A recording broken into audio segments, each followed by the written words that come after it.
지난주에 이어서 이 마태복음 23장 말씀을 강해해 가고자 합니다.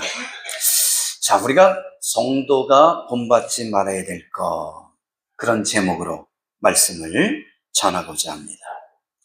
예수님 당시 이 서기관들과 바리새인들은 유대 사회의 종교 지도자들로서 존경을 한 몸에 받았던 사람들입니다.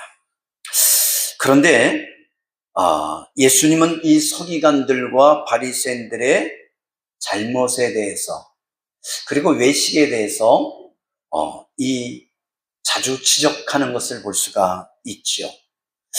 우리가 22장까지는 예수님께서 이 종교 지도자들에게 공격을 받았다면, 오늘 23장 말씀은 예수님께서 이 서기관과 바리새인들의 그 외식과 형식적인 신앙에 대해서 질타하고 있는, 책망하고 있는 그 내용을 우리가 볼 수가 있다라는 것이죠. 자, 왜 이렇게 지적했죠? 왜 이렇게 책망하고 왜 이렇게 질타하시는 것 같아요? 그런 종교 지도자들이 신앙의 본질보다는 신앙의 외형적인 것에 더 관심이 있었기 때문에 그렇다라는 거예요. 우리가 신학교 가서 공부할 때 보면 이 성경 말씀의 본질에 대해서 굉장히 집중적으로 다뤄요. 왜 그러냐면 이 신앙의 본질은 마치 우리 신앙의 뭐와 같은 거예요? 뿌리와 같은 거예요. 그 뿌리가 썩고 그 뿌리가 흔들리면 어떤 일이 나죠? 나무는 무너지게 돼 있어요. 우리 신앙은 무너지는 거예요. 그래서 우리는 이 신앙의 본질, 말씀의 본질을 분명하고 확실하게 붙들고 있어야 될 줄 믿습니다. 그런데 어때요? 이 종교 지도자라는 사람들이 하나님의 말씀의 본질보다는 뭐에 더 관심이 있어요?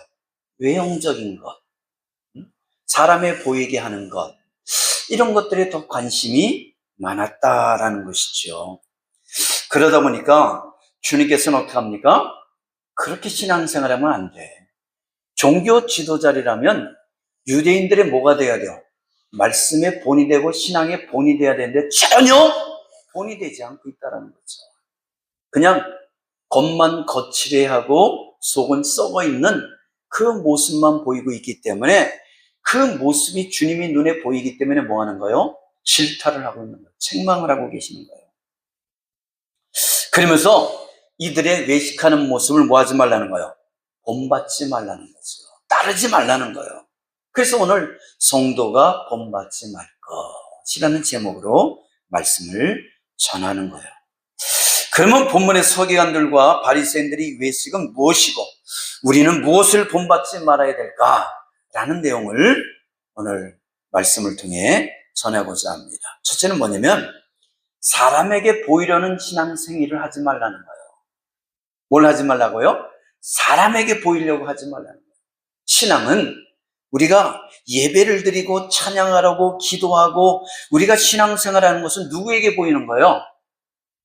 하나님과의 관계를 회복하고 하나님과 교제하고 하나님과 커뮤니케이션하기 위해서 우리가 예배 생활하는 거지 사람에게 보이려고 하는 게 아니거든요. 사랑과의 교제도 필요해요. 왜냐면 사랑과의 교제 속에서 우리 신앙은 점점 뭐 할 수 있어요? 성장해 갈 수 있어요.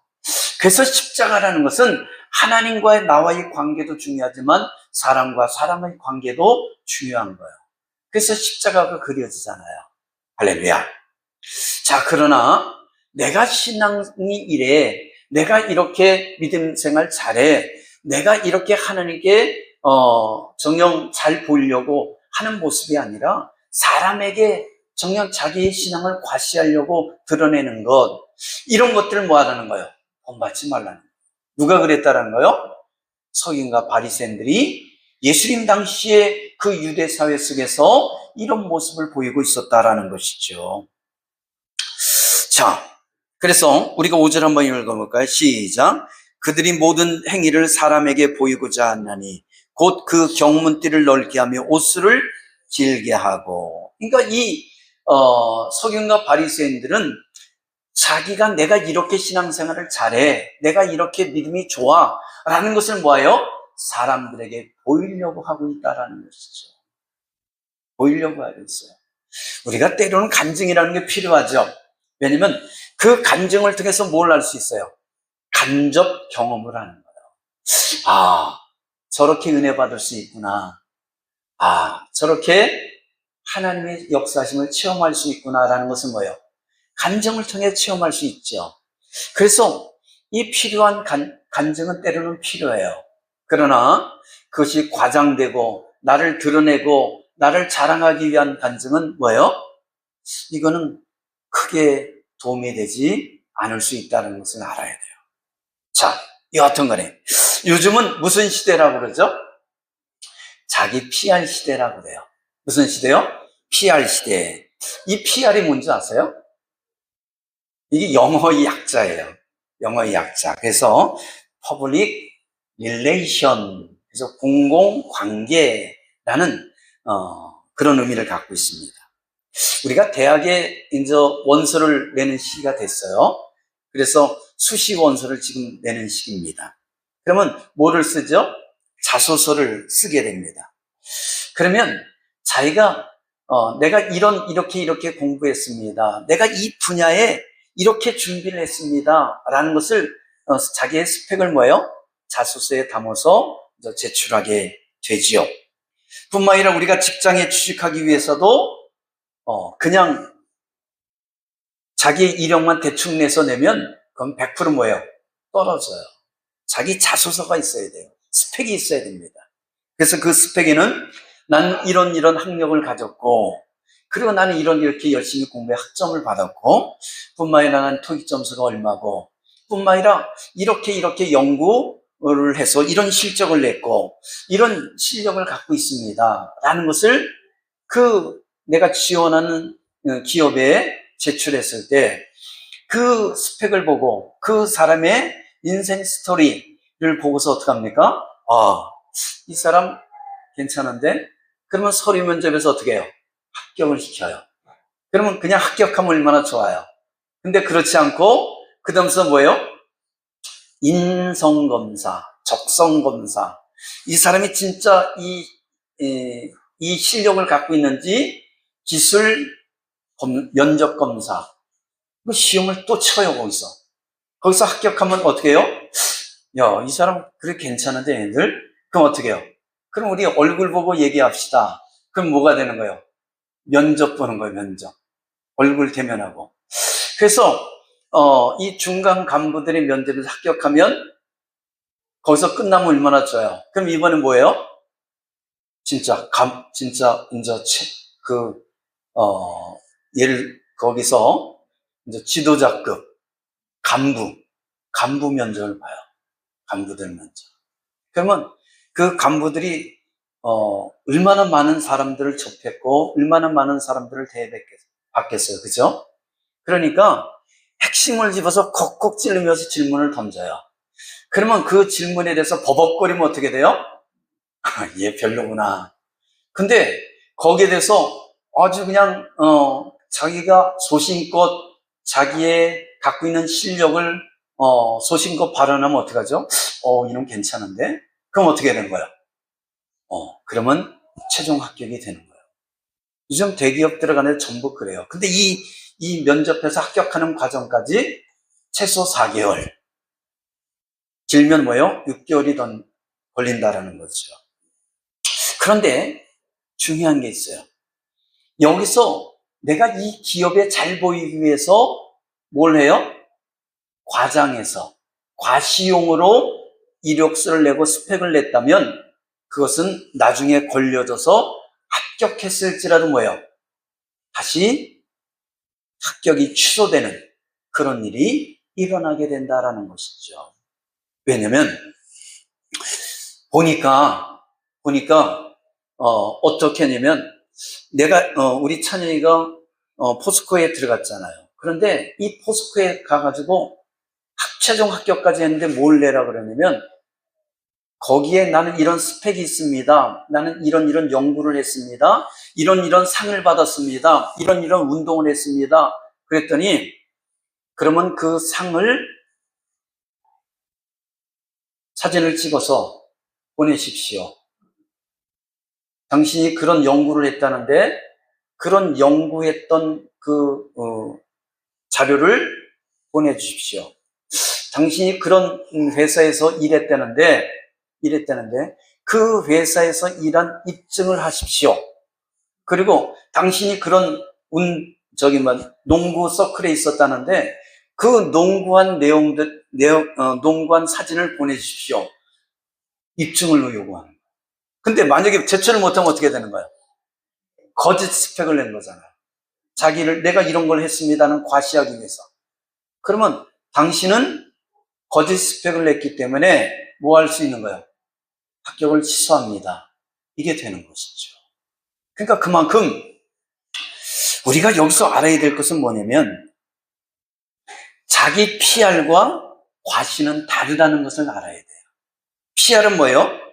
내가 이만큼 실력을 갖춘 사람입니다. 정녕 있는 그대로를 사실을 뭐 하는 거예요? 사실을 알리는 것은 PR이에요. 그죠? 내가 이만큼 스펙을 준비했습니다. 이만큼 실력을 준비했습니다.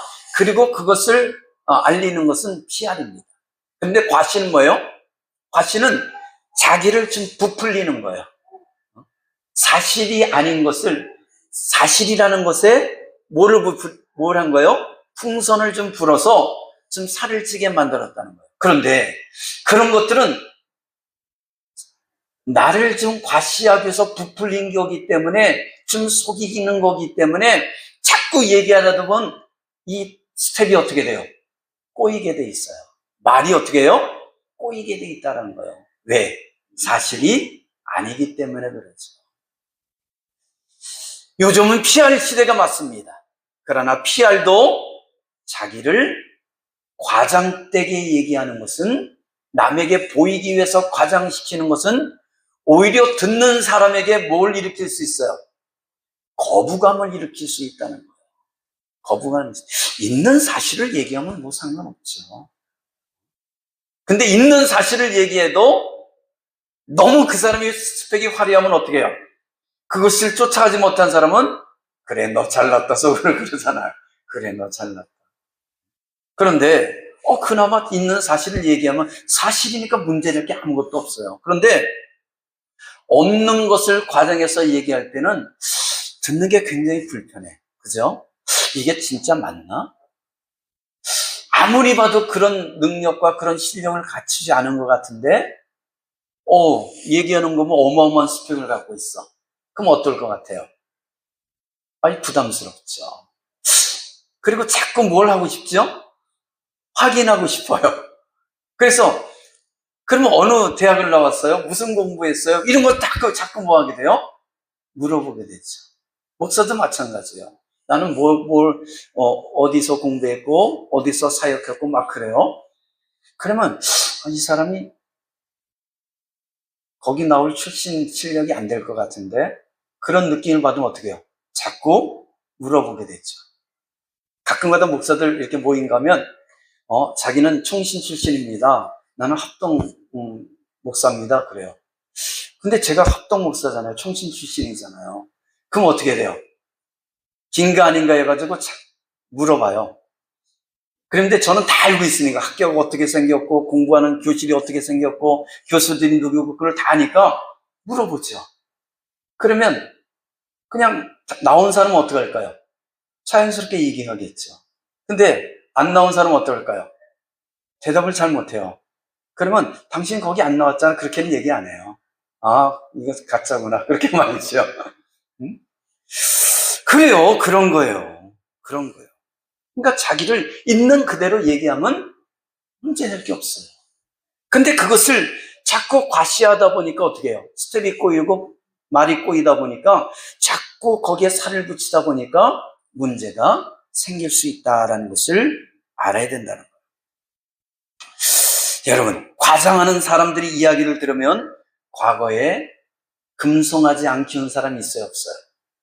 없어요. 다 금송아지 한두 마리는 다 키웠어. 그죠? 근데 금송아지를 키웠다가 말로는 금송아지를 키웠지만 사실은 어떻게 해요? 금송아지 세상에 어딨어요? 조금만 이렇게 금붙이는 있을 수 있어도, 그죠? 근데 그 사람 얘기는 진짜 금송아지가 살아서 움직이는 것 같은 그런 말을 하는 사람들이 있잖아요. 근데 이런 과정은 오히려 사람 보이기 위해 하는 것이지 결코 자기에게 득도 안 되고 하나님께 영광도 되지 않는다는 것을 우리가 깨닫기를 바랍니다. 여러분, 성경은 누구의 말씀이죠? 하나님의 말씀이에요. 우리가 디모데후서 3장 16절로 17절에 보면 모든 성경은 하나님이 감동으로 된 것으로 교훈과 책망과 바르게 하기와 의로 교육하기에 유익하니라고 말합니다. 왜 성령께서 감동으로 성경을 기록하게 했어요? 우리에게 교훈과 책망과 바르게 함과 의로 교육하기 위해서 이 성경을 성령께서 저자를 통해 감동시켜서 기록했다라는 거예요. 자, 그렇다면 이는 하나님이 사람으로 뭐하게 하고 온전하게 하고 성경을 통해서 하나님이 사람으로 온전히 세우기 위해서 성경을 기록했다라는 거예요. 뿐만 아니라 모든 선한 일을 행할 능력을 갖추게 하기 위해서 그렇다는 거예요. 때로는 사람이 어떤 일을 할 때 이게 나는 선이라고 했는데 뭐일 수 있어요? 그게 악일 수 있다는 거예요. 잘못된 것일 수 있다는 거죠. 많은 사람들이 자기 입장에서는 선이라고 옳은 것이라고 행하는데 그러나 그것이 진짜 옳은 건지 선인지 악인지를 우리가 분별하고 판단할 수 있는 능력이 있어요, 없어요? 없다라는 거죠.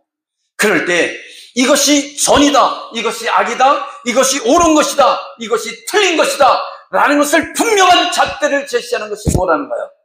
성경 말씀이라는 거예요. 그래서 우리가 이 성경 말씀을 바로 듣고 읽고 묵상하고 암기하면 이 말씀을 통해서 내가 행하는 것이 이게 옳은 것이구나, 이것이 틀리는 것이구나 라는 것을 알 수 있다는 것이죠. 뿐만 아니라 그 하나님의 말씀을 붙들고 그 말씀대로 순종하여 살다 보면 어떤 일이 일어난다는 거예요? 내가 온전해질 수 있다. 완벽해질 수는 없지만 예수 그리스도를 닮아가는 삶을 살 수 있다라고 성경은 우리에게 말씀하고 있다는 거죠. 할렐루야. 그런데 서기관과 바리새인들은 어떻게 했다는 거예요? 오늘 5절에 보니까 경문과 옷수를 더 크게 함으로 사람에게 잘 보이고자 과시용으로 사용했다라는 거죠. 성경에 이 경문이 있어요. 경문을 이 이마에 또한 어디에요? 이 왼팔에 이 붙이고 다니라는 그 성경 말씀이 기록되어 있거든요. 뿐만 아니라 이 옷수리라는 것이 있어요. 그런데 이것을 뭐예요? 사람들에게 보이려고 더 크게 했다라는 거예요. 크게. 경문을 크게 하면 얼굴이 다 가려지면 가다가 전봇대 부딪히면 어떡하냐. 궁금하죠? 어떤 건지. 제가 보여드릴게요. 이게 여기 보이는 이렇게 줄이 있잖아요. 여러분이 볼 때 왼쪽에 있는 이게 경문이에요. 이게 뭘로 만들었냐면 이게 가죽으로 만들어진 그런 주머니예요. 그런 상자예요. 그 속에 뭐를 해요? 양피지로 성경 말씀을 적어서 그 안에 집어넣고, 여기 어린아이 있잖아요. 학생 있잖아요. 이마에 이렇게 뿔처럼 달렸잖아요. 이게 이마에 경문을 붙인 거예요. 왼쪽 팔에 보면 뭐가 있어요? 경문이 있죠. 이걸 이렇게 감은 거예요. 그래서 걷다가 넣고 다니면서 수시로 때때로 뭐 하는 거예요? 그걸 열어서 보는 거예요. 읽고 또 읽고 또 읽고. 그 내용에는 크게 4가지의 성경 구절이 담겨 있는 것을 볼 수가 있다라는 거죠. 첫째는 출애굽기 13장 1절로 10절에 보면 여기서 뭐 하냐면 구원의 은혜가 기록되어 있어요. 뭐라고 하냐면 종살이 하던 애굽에서 인도하신 하나님이 구원의 은혜에 뭐 하라는 거예요? 감사하라는 내용이 여기서 기록되어 있다는 거죠. 뿐만 아니라 두 번째는 뭐냐면 출애굽기 13장 11절로 16절에 보면 대속의 은혜가 기록되어 있습니다. 그러니까 장자의 내양을 낼 때 이스라엘 집에는 그 임방과 문설주에 뭐를 바르라 그랬어요? 어린 양의 피를 바르라 그랬어요. 그러나 애굽의 집에는 이 문설주와 임방에 어린 양의 피가 발라져 있지 않기 때문에 죽음의 사자가 지나갈 때 어떤 일이 일어났어요? 이스라엘의 집은 어린 양의 피를 보고 유월, 너물유, 너물월 넘어갔다는 거예요. 그러나 애굽의 가정들은 이 어린 양의 피가 없었기 때문에 어떻게 됐습니까? 장자들이 다 죽음을 당했다는 거죠. 그래서 이 어린 양의 피가 이스라엘의 장자들을 살렸다는 거죠. 지금은 예수 그리스도의 보혈의 피가 저와 여러분의 죄를 대속함으로 말미암아 정녕 우리를 구원해 주셨다는 거죠. 할렐루야. 이게 뭐예요? 어린 양의 피. 이게 대속의 은혜를 말하고 있다는 겁니다. 뿐만 아니라 세 번째는 뭐가 있냐면 신명기 6장 4절로 9절에 보면 하나님의 사랑에 대해서 말하고 있어요.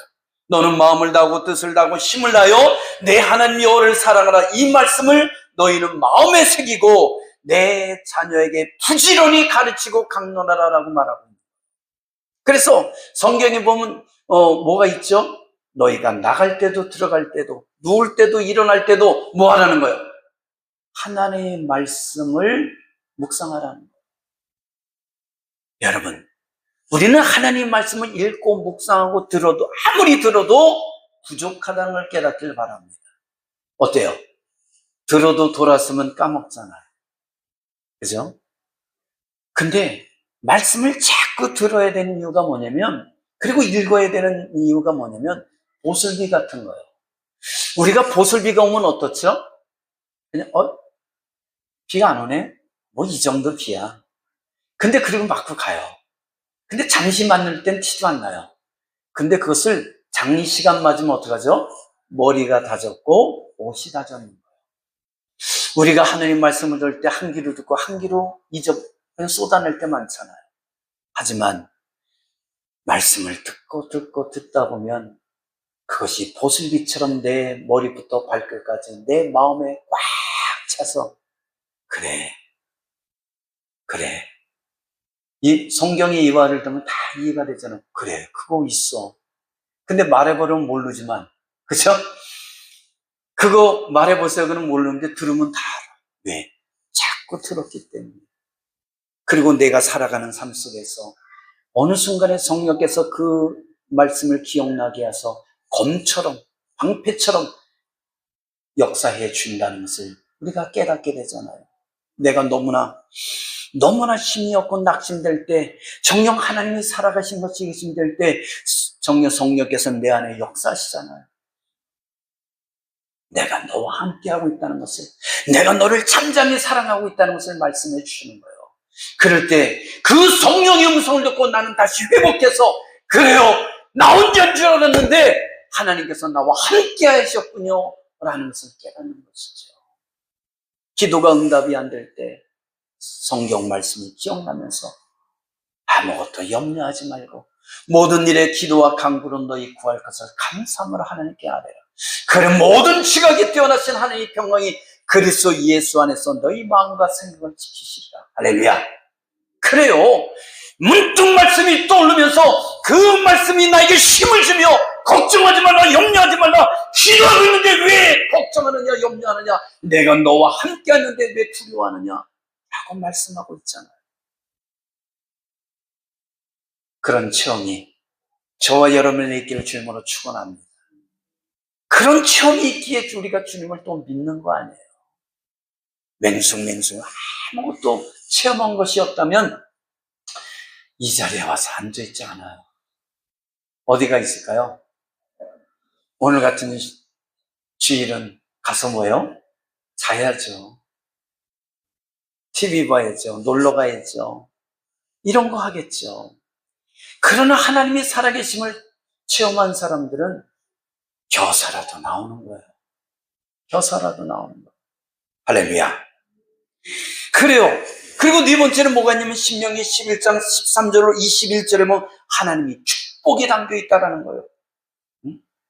그래서 이런 내용이 있잖아요. 이른 비 늦은 비를 적당한 때에 내리셔서 너희가 곡식과 포도주와 기름을 얻을 것이니라. 할렐루야.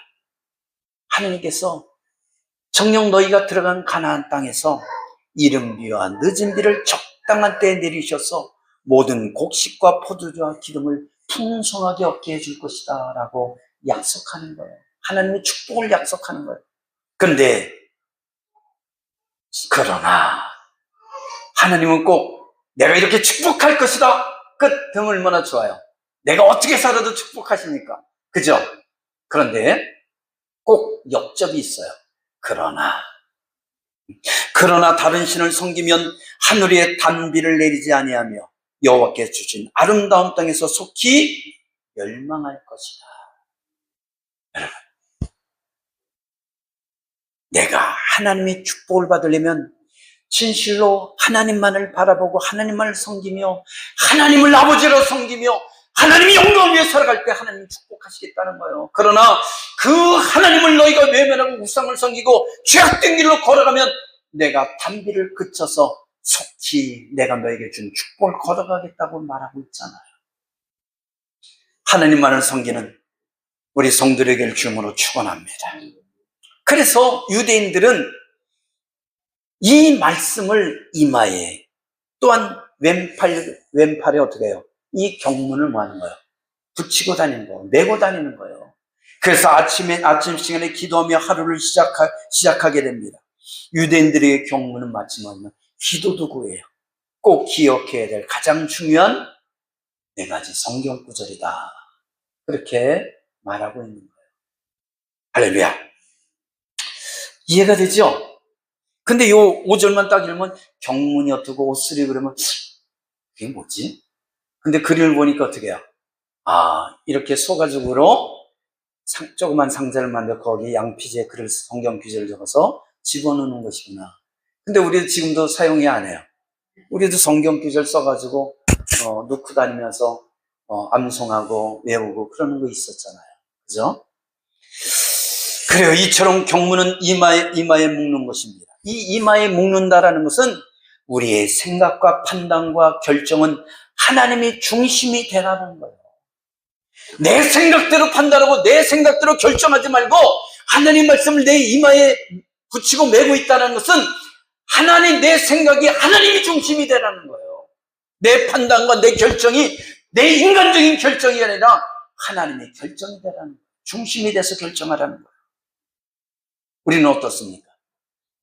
내가 어떤 것을 판단하고 결정할 때 그 결정이 내 인간적인 결정 속에 이렇게 하면 잘 될 것 같아, 이렇게 하면 축복받을 것 같아, 내 생각대로 내 소경대로 결정합니까? 아니면 하나님의 뜻입니까? 진실로 이게 하나님의 축복입니까? 이게 하나님이 기뻐하는 것입니까? 라는 것을 묻고 또 물으며 결정하게 됩니다. 내 생각이 아니라 하나님의 뜻이 이루어지길 주님으로 축원합니다. 우리가 겟세마네 동산에서 하나님께서는 그 아들 예수에게 뭘 하길 원했어요? 모든 인류의 죄를 계속하기 위해서, 짊어지기 위해서 네가 십자가를 지라라는 그런 말씀, 명령을 하세요. 그러나 주님도 인간으로 이 땅에 오셨기 때문에 그 십자가의 고통이 얼마나 크다는 것을 아세요, 몰라요? 알지요. 그러니까 어떡하죠? 할 수만 있다면 내가 이 잔을 옮겨주옵소서. 이 십자가의 고통을 감당할 길이 없습니다. 라고 기도해요. 1번, 2번. 그러나 하나님께서는 뭐예요? 아버지께서는 침묵하시잖아요. 그때 주님께서 뭐라 그러죠? 내 뜻대로 마옵시고 아버지의 뜻대로 되길 원합니다. 그리고 기꺼이 그 아버지의 뜻에 순종해서 십자가를 지고 골고다 언덕길로 올라가신 걸 볼 수 있잖아요. 그리고 기꺼이 그 십자가에 그 손과 발이 못 박혀 하셔서 물과 피를 다 쏟으시며 우리 죄를 대속해 주신 줄 믿습니다. 그런 거예요. 하나님의 뜻에 내가 순종해 간다는 거, 하나님의 뜻에 내 생각을 다 모한다는 거예요. 내 생각대로 하지 아니하고 아버지 뜻대로 되길 원합니다. 그래서 이마에 모하는 거예요. 경문을 메고 있는 거예요. 뿐만 아니라 우리가 왼 팔뚝에는 뭐가 있어요? 경문을 또 매잖아요. 이건 뭘 의미하냐면 우리가 행하는 모든 행위가 하나님에 의해서 주관되어야 한다는 것입니다. 그러니까 내가 내 생각대로 내 방법대로 그냥 내가 하고 싶은 대로 행동하는 것이 아니라 내가 행동하는 모든 것이 누가 주관하시는 거예요?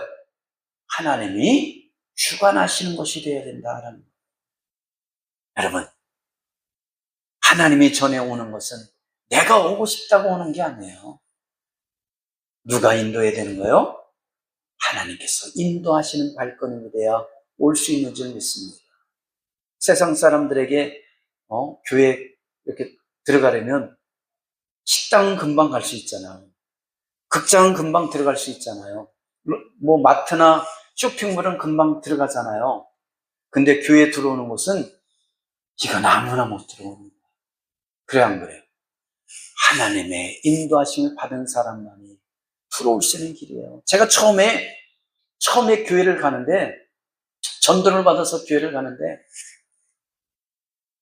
교회 입구가 새카매요. 시커먼 거예요. 근데 겁이 얼마나 나는지 두려움이 막 태산처럼 몰려오는 거예요. 그래서 그 교회를 계단을 올라가는데 못 올라가겠어.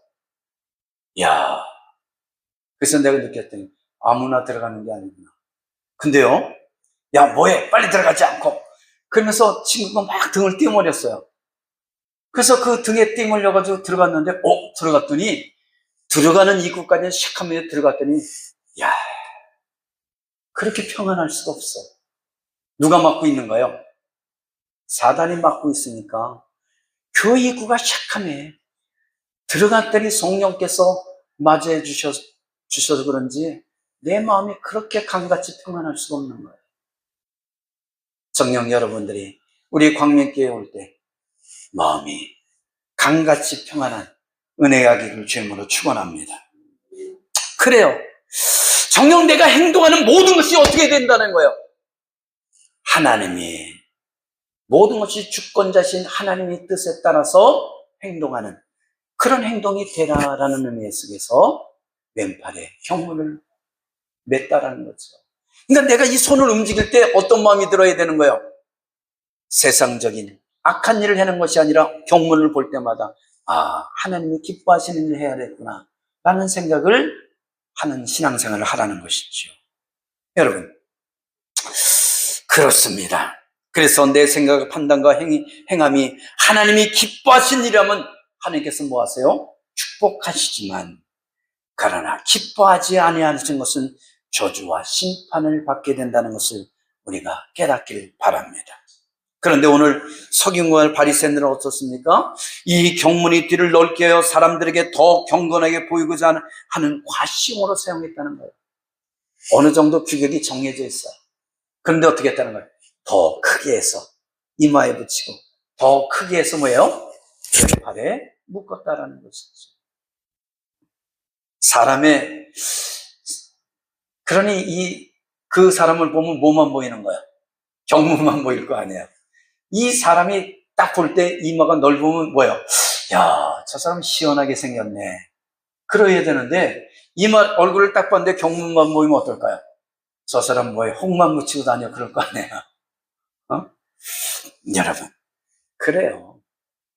진실로 하나님께서는 이 경문을 붙이게 메고 다니게 하는 그 의미를 우리가 바로 알고 그대로만 하면 되는데 괜히 뭐하기 때문에 문제예요?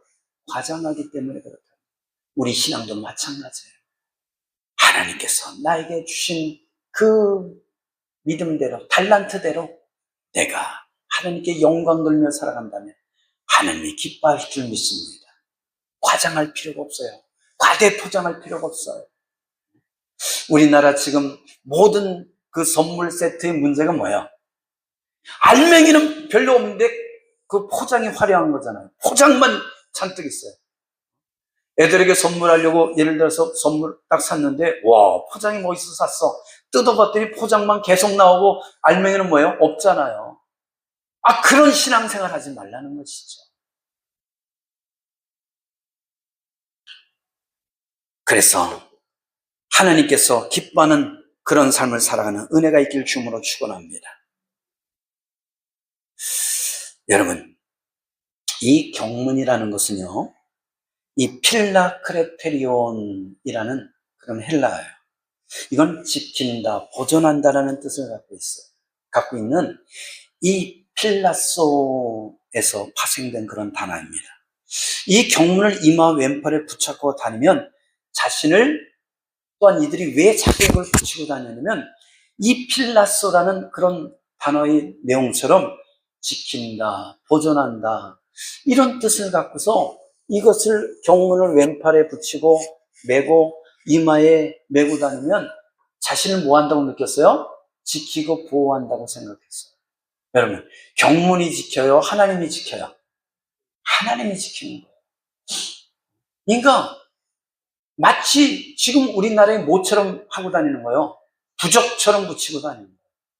부적을 넣고 다니고 부적을 붙이고 다니고. 근데 부적이 우리를 지켜주질 않아요. 정녕 이 점쟁이나 이 만신들이 써주는 이 부적과 이런 것들은 오히려 거기에 뭐가 깃들 수 있어요? 귀신들이 깃들어서 정녕 그 집을 더 힘들고 험악하고 어렵게 만들고 혼란스럽게 만드는 일들을 할 수 있다라는 거예요. 근데 성경 말씀을 이 경문에 담아서 마치 이것이 나를 지켜주는 것처럼 하고 있다는 거예요. 아니요. 경문이 지켜주는 것이 아니라 하나님이 우리를 보호하고 하나님이 우리를 지켜준다는 것을 깨닫길 바랍니다. 경문을 마치 지켜준다고 생각하면 이 경문이 뭐가 되는 거예요? 이 경문이 우상이 되는 거예요. 지금도 우리가 많은 교인들이 착각하는 게 있잖아요. 십자가 목걸이를 걸고 십자가를 그 차 백밀러에 걸고 다니고 그러잖아요. 다른 거 상관없어요. 그냥 어차피 목걸이 걸고 다른 모양보다는 십자가 모양 괜찮잖아요. 근데 그 십자가가 중요한 게 아니라 그 십자가에 매달려 우리 죄를 대속하신 예수 그리스도를 바라보라는 것을 깨닫길 바랍니다. 십자가는 사실 뭘 상징하는 거예요?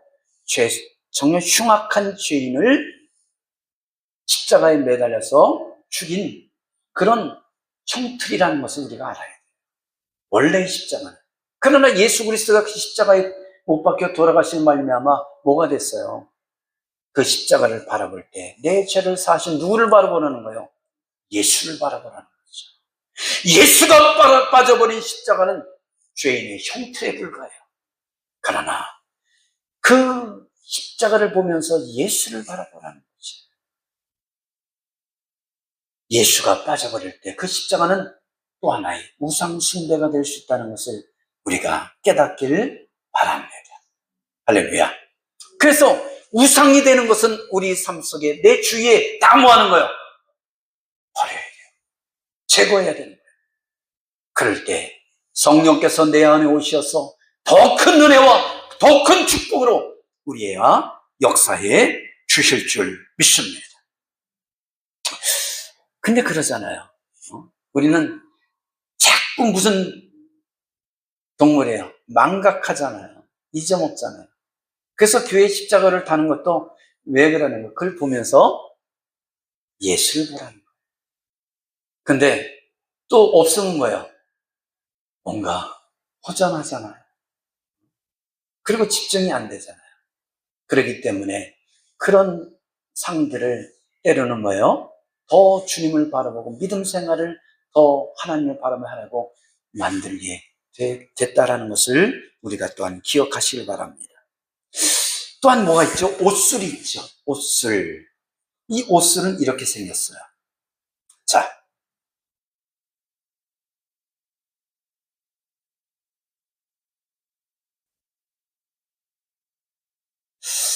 이 옷을 해요. 이 유대인들은 이 네모난 그 겉옷에 이렇게 입고 다녔죠. 그때 그 사방에 구덩이에 뭐를 달았어요? 여기처럼 옷을 달았어요. 저렇게. 근데 그건 흰색과 파란색의 옷을 달았다라는 것이죠. 근데 그것을 뭐 했어요? 이 바리새인과 서기관은 더 길게 했다는 거죠. 왜? 과시용이에요. 내가 이렇게 믿음이 좋다, 내가 이렇게 신앙이 좋아 라는 것을 좀 더 과시하기 위해서 이 옷을 길게 했다라는 것입니다.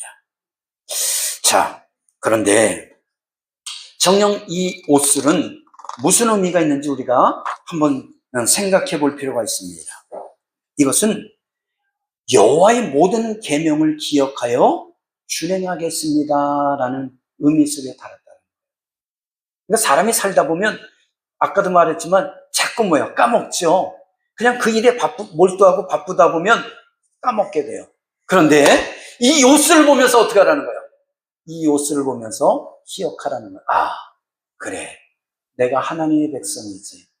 내가 하나님의 기뻐하는 삶을 살아야지. 정녕 하나님의 그 말씀대로 살아야지 라는 것을 뭐 하는 거예요? 옷을 보면서 기억하라는 거예요. 뿐만 아니라 정녕 너희를 방종하게 하는 자신의 마음과 눈의 욕심을 따라서 음행하지 말라는 거예요. 정녕 종에게 빠져 살지 말라는 거예요. 내가 세상의 삶 속에서 빠져 살 때 이 옷을 보면서 뭐 하라는 거예요? 아, 내가 하나님이 사는데 이렇게 살면 안 되지 라는 것을 뭐예요? 그걸 자각하라는 겁니다. 그래서 이것은 하나님께서 이스라엘 백성들, 이방인들과 구별된 백성임을 확인시키고 스스로 이 사실을 명심하도록 하기 위해서 제정하신 것이다, 만드신 것이다, 그렇게 하라고 하신 것이다 라는 거예요. 그래서 때로는 정녕 이것이 나를 보호하고 이것이 하나님의 능력이고 이런 식으로 한다면 이 옷을 역시도 뭐가 돼요? 우상숭배가 되겠죠. 그러나 하나님께서 이것을 유대인들에게 하라고 할 때는 너희들이 엉뚱한 생각을, 너희가 엉뚱한 길을 가고 너희가 엉뚱한 자리에 갔을 때 이것을 보면서 나는 이방인이 아니라 나는 하나님의 선택된 백성이다라는 것을 말하는 거예요. 기억하라는 거예요. 우리가 십자가 목걸이를 달았어요. 그럴 때 내가 막 살다 보면 뭐 하고 있어요? 내가 하나님의 백성을 읽고 내 마음대로 살아갈 수 있잖아요. 그럴 때 거울에 비친 이 십자가를 보면서 나는 예수 믿는 사람이지, 나는 하나님의 백성이지, 그러면서 내가 그 잘못된 길을 돌이킬 수 있다면 그건 뭐가 되는 거예요? 나에게 유용한 물건이 될 수 있다는 거죠. 할렐루야. 그래서 우리는 진실로 하나님의 그 사람들로, 하나님의 백성들로, 하나님의 정녕 이 유대인들 속에서 이 바리새인과 서기관들이 그 자기를 과시하기 위해서 드러냈던 이 과시용으로 사용했던 그 모든 것들을 본받지 말고 우리는 다시 성경으로 돌아가서 성경 말씀이 우리에게 주신 그 은혜대로 살아가는 우리 광민의 성도들이 되길 주님으로 축원합니다. 기도합니다. 사랑이 많으신 하나님 감사합니다. 오늘 우리에게 귀한 은혜를 허락하시고 주님의 존재로서 예배드리며 경배하며 찬양드리게 하신 것 감사합니다. 오늘도 축복하여 주시고 은혜 베푸시고 역사하여 주시옵소서. 그래서 모든 주님 앞에 믿음으로 말씀으로 바로 설 수 있는 우리 성도들이 될 수 있도록 은혜 베풀어 주옵소서. 예수님 이름으로 기도하옵나이다. 아멘.